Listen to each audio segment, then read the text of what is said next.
Hi, everybody, and welcome to the Creating Neurodiversity-Affirming Schools podcast. I'm Amanda Morin. And I'm Emily Kircher-Morris, and today we are talking about sensory needs. So to start us off, I just want everyone to take a second and think to yourself about a time that you were either really, really hot or really, really cold. I think we can all relate to this. We've all been in this situation.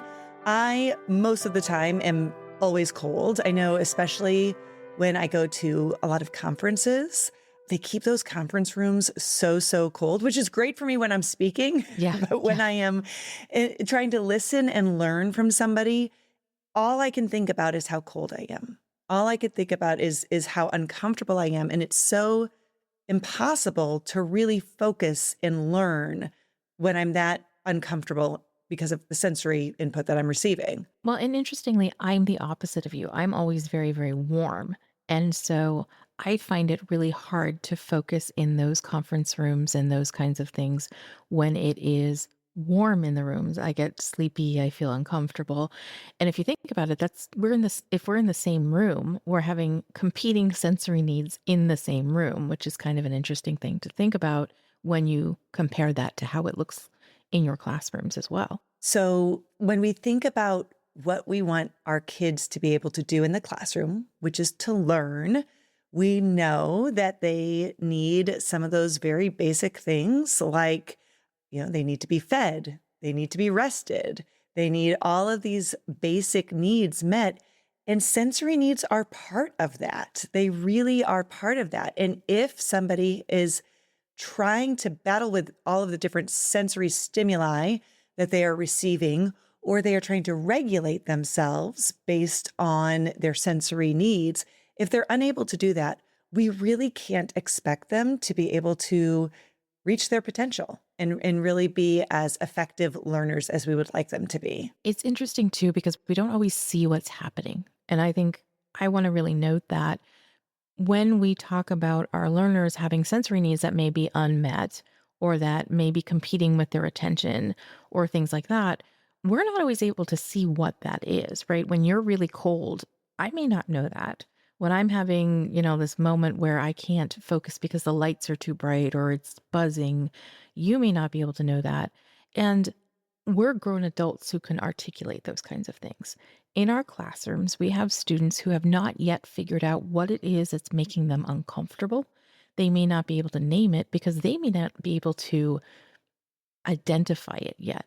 And I want to note that because I think sometimes we see students who we think are maybe overreacting or underreacting to something that we may think we understand, but really isn't what we assume it is. And so to some degree, it's a matter of thinking through what are the things in this room that really can be upsetting a nervous system. And I really want to make it clear that I'm talking about nervous systems. I'm not talking about like subjective opinions. I'm not talking about like the way people and our students like the look of the room. I'm talking about like how their nervous systems are really set up for this.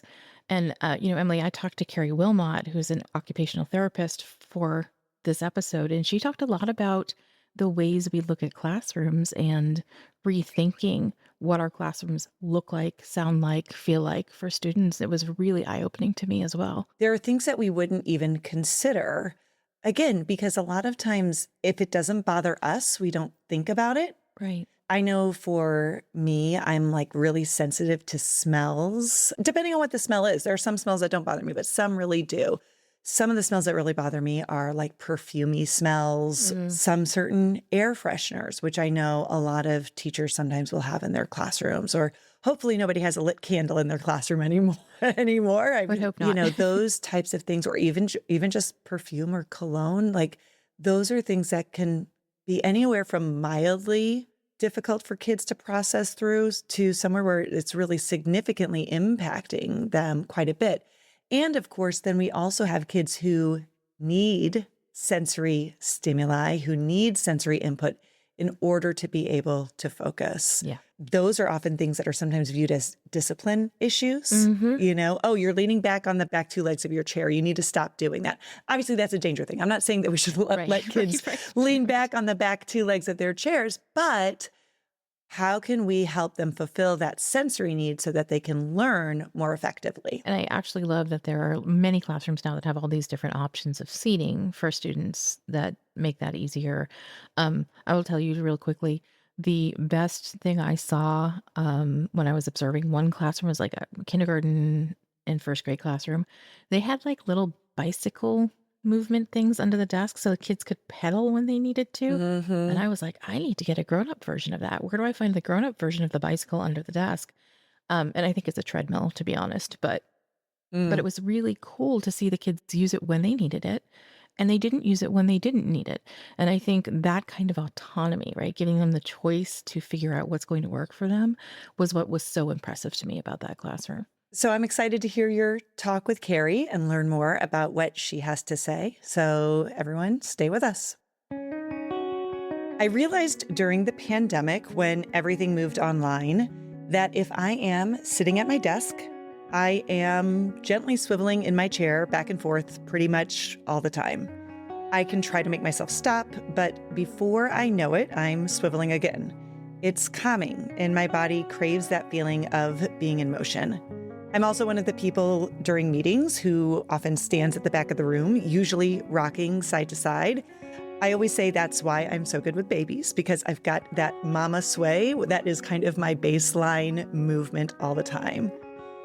Amanda and I are committed to making sure you have the knowledge that you need to create sensory-friendly, neurodiversity-affirming environments for your students. We want you to feel confident that you know how to evaluate and remove the barriers that stand in the way of success. That's why the book we wrote together, Neurodiversity-Affirming Schools, Transforming Practices So All Students Feel Accepted and Supported, is so needed. It's a guide for all educators who are passionate about guiding their neurodivergent students to success and creating the systemic change that our schools need as we create a neurodiversity-affirming world. You can order it through most major bookselling platforms, or, of course, click the link in the show notes.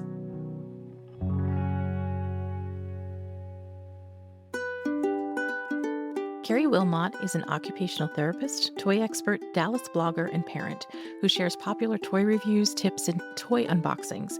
Keri is a full-time pediatric occupational therapist, and with more than 20 years of clinical experience, Keri specializes in working with infants, young children, and their families by promoting developmental milestones in clients' homes, in the public school system, and in the community.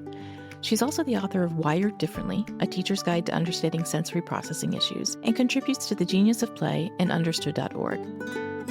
Keri, thank you so much for joining us on creating neurodiversity affirming schools. Before I hit record, we were having a conversation about neurodiversity affirming, and I wonder if we should just continue that conversation now. Because I had said to you, I'm going to ask you what neurodiversity affirming means to you. And I just loved what you were saying to me. So I've been an occupational therapist for 25 years, right? And that's kind of just the way we are as occupational therapists, right? Parents come to us and they say, like, my child is having issues with X, Y, and Z. Teachers come to us and they say, like, these are the weaknesses and the struggles that we're looking at in the classroom. And we always just find a way. Doesn't necessarily matter that there's a diagnosis. It's just, what are kids struggling, or what are people struggling with, and how do we find a solution to make the world a happier place for them? Right. And so now that I'm like, it's amazing that we have this topic to talk about, because it's so important that people just, I think, embrace that concept as a whole, that, we're looking at people versus their strengths. We're looking at their weaknesses, and it doesn't matter what diagnosis is tied into what could or could not be causing those things. We just need to find a way to help. I totally agree with you. And I thought was so interesting when we were talking was you saying, like, I didn't know that this was a thing. I was just doing it anyway, right? Yeah. What does that look like for you when you're doing it? Like, what does neurodiversity affirming look like in your practice? And today we're talking specifically around sensory issues. And I know you have so much experience supporting the whole population, right? Because I want to say neurodivergent kiddos, but it's not just neurodivergent kiddos. It's kiddos across the board who may be struggling with some sort of sensory difficulty. Right. And what I'm seeing now too is that as I'm maybe being generally called into work with children, then we have parents who are involved, right? We have other families, we have other siblings, right? And so I'm called in oftentimes to just focus on maybe the one person in the home who's having the challenges at the time. But the reality of it is it's really a whole family thing because, people aren't necessarily realizing until later on in life now that these are things that they struggled with as children. And that, as they're watching their children go through it, they're having these aha moments of, that happened to me and I don't want this to happen to my child. So I'm, really trying to make a stand to make a difference. And so as an occupational therapist, we're trained in lots of different skill sets, generally around development, right? We're looking at whether kids have strong motor skills and core muscle strength so that they can sit upright at a table. We're looking at how they hold their pencils to write. And then in order to do that, though, your brain and your body have to be in this balance of being able to function and pay attention. And that is where we come in the self-regulation aspect and the sensory processing aspect of performance. Right. And that's the tricky part is there are things that we look for that would kind of signal, yeah, that could be a sensory processing disorder. That could be a sensory challenge. But, at the end of the day, they play themselves out in very everyday type things like, my child is having trouble transitioning coming home at the end of the school day. Yeah. They can't get dressed in the morning. They don't like the way their clothes feel, so parents and caregivers and teachers are coming to us and they've got this laundry list of life stuff Yeah. that they're challenged with. And so while, over time we know that some of those things in the past have been attributed to other diagnoses like ADHD and autism and learning disabilities and whatnot, it's our job to really just figure out how do we get that system in the right place so that people are more accepting of the world and what's being thrown at them and how to improve their performance. And so I'm always looking for, yes, people are reporting their weaknesses to me, but then it becomes how do I make their life better? Like, what strategies can we employ to make them just feel more comfortable in their skin, to help them process being in an environment that's really loud and chaotic? And so, we just use as OTs, and me personally, I use a very like strengths based approach to life, and we find the things that kids like and we find ways to incorporate it into their day and we see progress, right? Because we're really focusing on what that person needs in that moment to improve. For our listeners, I'm going to mention that you and I have known each other for almost 20 years now. Like we've been working together in various capacities for almost 20 years. And I've had the privilege of talking to you about this professionally. I've had the privilege of talking to you about this personally. I mean, I talk about this a lot, but I have autistic kiddos. I have sensory processing issues. But you have taught me so much over the years around ways to reframe thinking. And I think that from we talk about from an educator perspective, reframing how we look at what we think might be behavior or refusals or any of those kinds of things, to really think about it from a holistic perspective, like what is happening with this kiddo.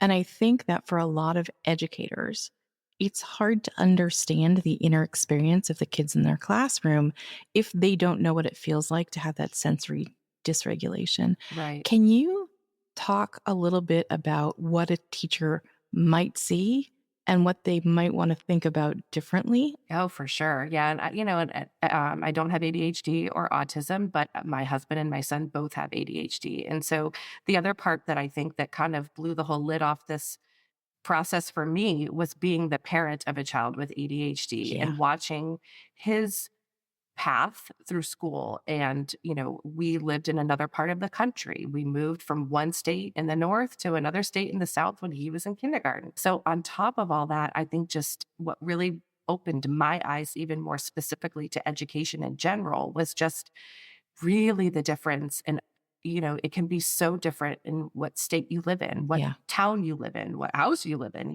like it really is just like, Yeah. we still have so much work to do in terms of helping teachers identify that. And so what I've noticed a lot of is that because these sensory challenges exhibit themselves in behaviors, that there's a lot of negative thinking around why that child is performing that behavior. Mhm. And the first thing a lot of times that I see is the task avoidance. and the I don't, the child doesn't want to do something. And then it becomes a, how do I get them to perform that task? And then it escalates because there's a disconnect between what's going on and where that child's mind is in that moment and where their body is and their ability to even just accept instructions. Yeah. And so then it can manifest oftentimes in what looks like very negative behavioral overreactions. And so, without knowing that there's really like a lot of information behind that, having that mindset first of, and I'm a huge fan of Dr. Green, that, kids do well if they can, Yeah. and that there's this, your first mindset really needs to be, let me figure out if there's something else going on, and then let's walk the path. And if at the end of the day, maybe there isn't, then we can look back and call that behavior. But I think we really, really need to just think that it's got to be coming from a place of some struggle. And if we can figure out what that struggle is, then I think it's going to get better. What's really interesting is I love how you say overreaction, right? And I think that a lot of times that's what we think is like, what are you reacting to? This is not that big a deal. Yeah. But as adults, and not all of us have neurodivergent brains, right? So we don't experience this on a regular basis, but we all have had the experience of like, you go on vacation and the climate's really different from where you usually live, and you're hot and you're sweaty or you're cold, and it's like your whole system feels off, right? I mean, perhaps I'm speaking for myself, but my whole system always feels off. No joke. Yesterday, I do a lot of home-based and facility type work, and I work a lot in daycares and preschools. I was in a daycare yesterday working with a child in the corner of a room, and there were, no lie, 30 other children in the room with 4 other teachers in 2 separate groups doing something at the same time. Oh my gosh. And I actually audio recorded it because what I'm experiencing now as I'm getting older and as just different life stressors happen in my world, I'm noticing like, whoa, this is a lot. Meanwhile, my little client there who's 2 years old in front of me has no problem with what's going on around him because I brought some new toy that he is so excited about. But it was hard for me to focus, and so really it's the environments. A lot of times when you are put in a position that is outside your realm of control and comfort, and all this stuff comes at you really quickly, it's and that's where vacations and things like that that's a great analogy to look at because you don't have control. You don't know where you are. You don't know, like going to a foreign country, like you order something off a menu and they bring you something you didn't think that was, so now what? Right. Well, and you talk about the environment, and I mean, that's just huge, and our home has become completely neurodiversity affirming because we have just all of these different sensory things and so forth going on. And when I work with students one-on-one and I talk with the parents and the educators about how do they make the environment more neurodiversity affirming, there are definitely things that teachers can do to make it neurodiversity affirming proactively, right? Correct. So that it's not just modifications or adaptations for just one student. Like, can we talk through sort of a classroom and think through what are the things that a teacher may want to look at in their classroom to adjust a little bit so that all the minds in the classroom are feeling a little less overstimulated? Yeah. And I think now, we as occupational therapists, I've been recommending weighted items and fidget toys. I've been an OT for 25 years. I've been recommending them that long. So Yeah. I think that's kind of the crazy part for me is that this is not new, but it has, with social media and with everybody kind of on board paying a little bit more attention, we have some great new tools. Like we only used to have small things to choose from. Now we have all of these different things to choose from. Right. But what I often like to recommend to teachers is to really just look at the physical environment of your classroom first. We can go online and we can purchase all sorts of things. But the reality of it is that is the room that you're in every single day. And that is the environment that your kids have to learn. So whether it's, do you have an option to modify the lighting in your room? No, a lot of the buildings, some of them are older. They don't have dimmer switches, but is there something that you can do to open the blinds, close the blinds, alter the lighting at different times of the day so that you can maybe cut down on some of the intensity of light, right? A lot of kids overreact Hmm. to light. The other part is sound. Do you have those chairs that like scrape across the classroom floor Oh my. and screech? Yeah. Well, they put the tennis balls on the bottom of the chair because it cuts down on some of that extra sound. How you have your desks rearranged, where things are in your classroom. I have kind of recently started falling down the TikTok rabbit hole, and I'm following all these teachers, and because I want to know, like, what does it look like in their classroom? And I look at the walls of the classroom in some of these videos, and I'm literally like my heart is like racing because there's just so much information on those walls. That is one of the biggest things I think, in a classroom, people want to see your door decorated. They want to see your bulletin boards and your anchor charts and all these amazing things. But take a step back and look and realize that if you just keep putting it up on the wall and not removing other things, Right. that is a lot of stuff for kids to look at. And they don't know where to look. It makes me anxious just to listen to it. Yeah, yeah. I'm just like I'm starting to like look around a classroom. But the visual clutter, right? I don't think we often think about the visual clutter of a classroom. And I don't say clutter in as in, hey, teachers, you're just throwing nonsense up on the walls. I don't mean that at all. It's all very important information, Yeah. but there's so much of it, and it looks pretty and it's bright. And then it's stacked, and there's really not a lot of focus. And then we give kids worksheets, Mhm. and on those worksheets, they have more things on that paper, and there might be 30 math problems, right, across 2 pages. Well, modifying the paper and how many problems you give them, cutting the paper in half to give them only 5 problems instead of 25 problems. I think looking at even just some of those simple environmental accommodations or thought processes is huge, before we start buying more things and then adding them into a classroom environment. Because, yes, we know that fidgets, let's not call them toys, right? Fidgets are great, but they just add more to the classroom. Right. Flexible seating is a huge topic, and that's great. There are, inflatable cushions, therapy balls, there's rocking chairs, there's all sorts of really unique things that wobble stools, things that kids can sit on that really help keep their level of alertness up so that they can learn. But again, now you're adding, and I'm not saying don't buy it. I'm just saying be mindful of where it's at in the classroom and how all of this just visual information and stuff to access is helpful, but it's still for some of those kids who get very overwhelmed can still serve as a distraction. That's such an interesting point. And I never actually thought about that in those ways, right?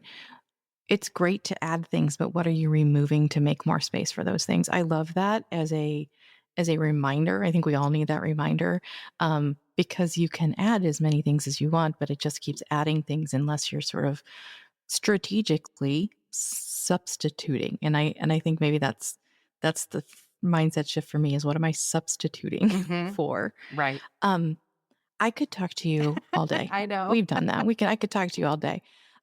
But we don't have all day. And I'm wondering, is there one thing that you'd want educators to walk away with about knowing how to meet sensory needs in the classroom? What's the most important thing you'd want to stress?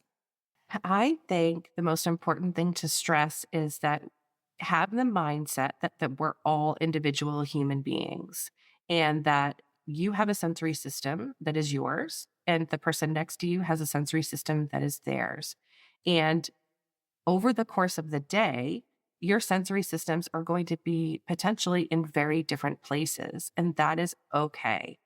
But be mindful. And I think a lot of people get really excited because they're like, I love this one particular fidget and I love to sit on this stool. And so because I love this, I'm going to fill my classroom and I'm going to shout it from the rooftops with the things that I know help my sensory system perform at its best. And keep an open mindset because what works for you may be extremely different from the person who's right next to you. Then multiply that times an entire classroom. And I know you have a really challenging job because how do you keep 25-ish people with different sensory needs kind of functioning all on target at the same time. But I guess just be mindful that sensory systems can change. They change throughout the day. What people need in order to perform is going to change from literally 1 minute to the next. And so having conversations with kids and other people, this works for me. What works for you? And I say that to kids all the time. I'm like, do you like this? Yeah. And they'll tell you, yes. Do you like, no. Do you want more of this? No. And so if they're telling you and giving you feedback on whether they like it or not, don't take it personally. They might just not need it in that moment. They might like it better tomorrow, but it's a constant evolving conversation of where are you at right now and what can I do to help you in this moment? And know that you have this bag of tricks and stuff to pull from to change it, and so that everybody can feel kind of safe and supported. That's such good advice. And I love the piece about you may love this as a teacher, but it doesn't mean all of your students are going to love that.